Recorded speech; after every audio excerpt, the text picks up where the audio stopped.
오늘은 부활주일입니다. 부활하신 예수님의 은혜와 평강이 여러분에게 가득하기를 바랍니다. 고린도전서 15장은 부활장이라고 합니다. 아주 의미 있고 중요한 내용들이 기록되어 있습니다. 그 중에서도 이 본문은 그리스도의 부활에 대해서 말씀하고 있습니다. 그리스도의 부활은 우리 부활의 기초가 되는 사건이요, 또 우리 삶의 의미가 되는 아주 중요한 사건입니다. 자, 그렇다면 성경 말씀을 통해서 그리스도의 부활을 좀 더 자세히 살펴보겠습니다. 첫째로 그리스도의 부활은 역사적인 사건입니다. 역사적이라 함은 실제로 역사 속에 일어났던 일이라는 의미입니다. 지금으로부터 약 75년 전에 이 땅에 전쟁이 있었습니다. 6.25 사변이라고 하고 한국전쟁이라고 하고 북한에서는 남조선 해방전쟁이라고 합니다. 용어는 다르지만 전쟁이 있었던 것은 분명한 역사적 사실입니다. 그리고 지금으로부터 약 433년 전에 일본군이 조선에 침공했습니다. 우리는 이것을 임진왜란이라고 부릅니다. 이 또한 역사적 사실입니다. 당시에 북유럽 섬나라에 살았던 사람들은 이런 사실을 몰랐을 수도 있습니다. 현장과 멀리 떨어져 있었고 당시에는 정보통신이 지금처럼 발달하지 않았기 때문입니다. 그렇다고 해서 그들이 임진왜란이라는 이 사건 자체를 부정하면 되겠습니까? 자기가 보지 못하고 자기가 경험하지 못했다고 해서 역사적 사건 자체를 부정할 수는 없습니다. 예수님의 부활도 역사적인 사건입니다. 지금으로부터 약 2000년 전에 유대 땅에서 실제로 일어났던 일입니다. 증인들도 많이 있습니다. 게바라 불리던 베드로, 12제자, 500여 형제들, 그리고 야고보와 모든 사도들, 그리고 사도 바울 등이죠. 당시에 많은 사람들이 보지 못했다고 해서 역사적 사건 자체를 부정하는 것은 어리석은 일입니다. 지금도 부활을 부정하는 사람들이 있습니다. 도적설을 주장합니다.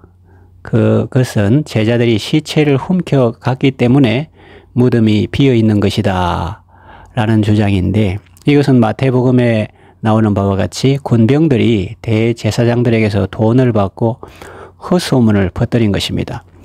또 기절설이 있는데 이것은 실제로 죽은 것이 아니고 기절했다가 깨어난 것이라고 주장하는 설이고, 또 환영설이 있습니다. 이것은 제자들이 너무나 주님을 사모한 나머지 그 환영을 본 것이다 라는 주장입니다. 이런 말들은 가설에 불과합니다. 전혀 설득력이 없죠. 빌라도와 대제사장의 특명으로 로마군과 유대인들이 철통같이 경비했는데 당시에 겁쟁이와 같았던 예수님의 제자들이 시체를 훔쳐가다니요, 가당치 않습니다. 또 로마 군병이 예수님의 죽음을 확인했는데 죽은 것이 아니라 기절했다니 말도 안 되는 소리입니다. 자가당착이죠. 또 제자들이 실상을 본 것이 아니라 환영을 보았다면, 헛개비를 보았다면 그들의 삶이 그렇게 달라졌을 수가 있습니까? 그것도 한두 사람이 아니라 수많은 사람이 변화되고 새로운 삶을 살았는데 그걸 어떻게 설명할 수 있겠습니까?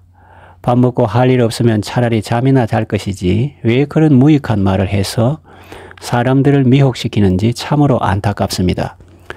그들은 왜 그런 말을 할까요? 돈을 받고 권력이 무서워서 진실을 말하지 못했을 수 있습니다. 또 세상신이 믿지 않는 자들을 혼미하게 해서일 수 있습니다. 또 마음이 청결하지 않기 때문입니다. 주님을 사모하지 않았기 때문입니다. 세상의 무협지나 액션 영화를 보면 주인공이 죽임당할 상황에서 겨우 살아나면 어떻게 합니까? 원수를 찾아가서 복수하죠.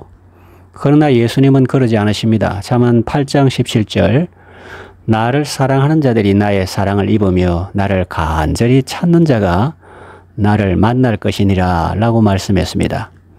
부활하신 예수님은 먼저 막달라 마리아를 만나 주셨고 또 12제자를 만나 주셨고 형제들을 만나시고 사도들을 만나 주셨습니다. 나중에는 사도 바울도 만나 주셨습니다. 예수님은 자기를 신문하고 고문하고 십자가에 매달린 사람도 사랑의 대상이고 용서의 대상이지 원수라고 생각하지 않으셨습니다. 그러므로 우리는 내가 못 보았다고 예수님의 부활을 부정할 것이 아니라 주님 만나기를 사모하고 고대하며 청결한 마음을 가져야 할 것입니다. 마음이 청결한 자는 복이 있나니 저희가 하나님을 볼 것이미요라고 말씀하지 않습니까?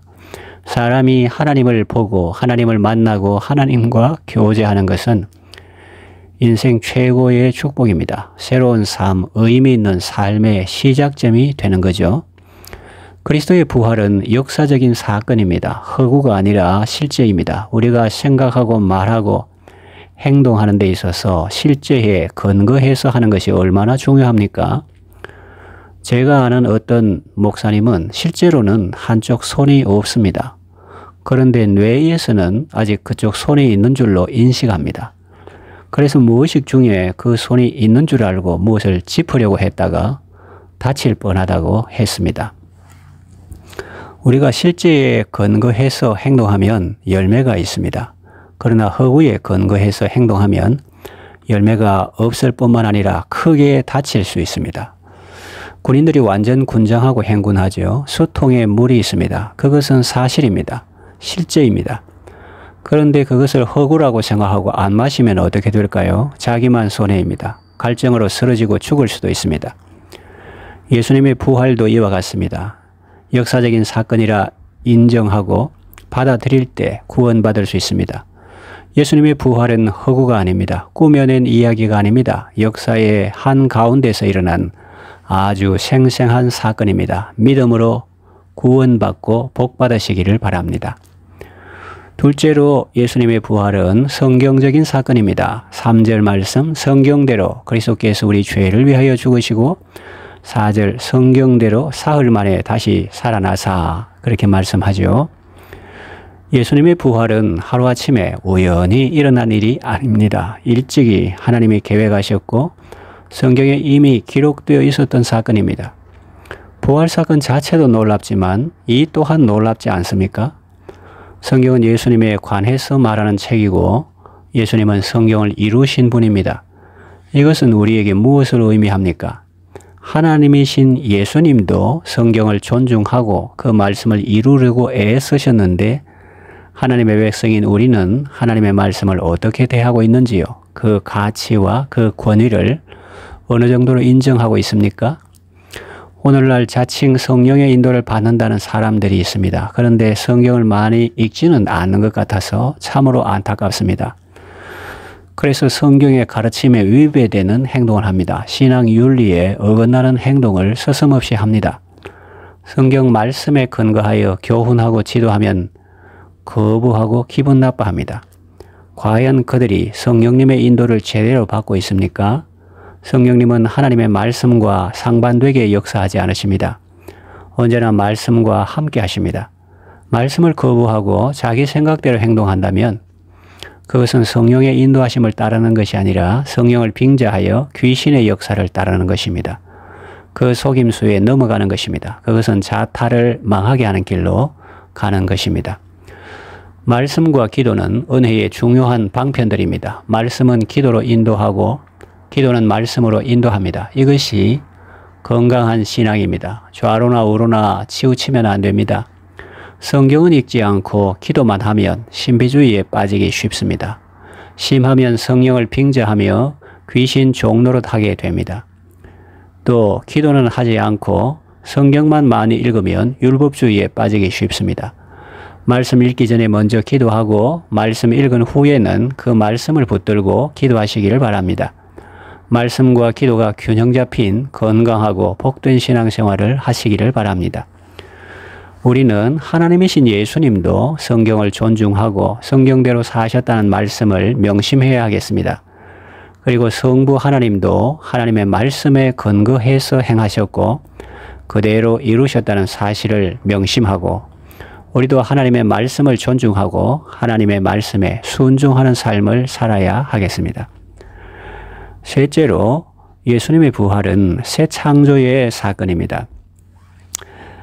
일대지가 히스토리컬, 사실의, 실제의, 진짜의 그런 사건이라면 이것은 히스토릭, 중요한, 주목할 만한 그런 사건입니다.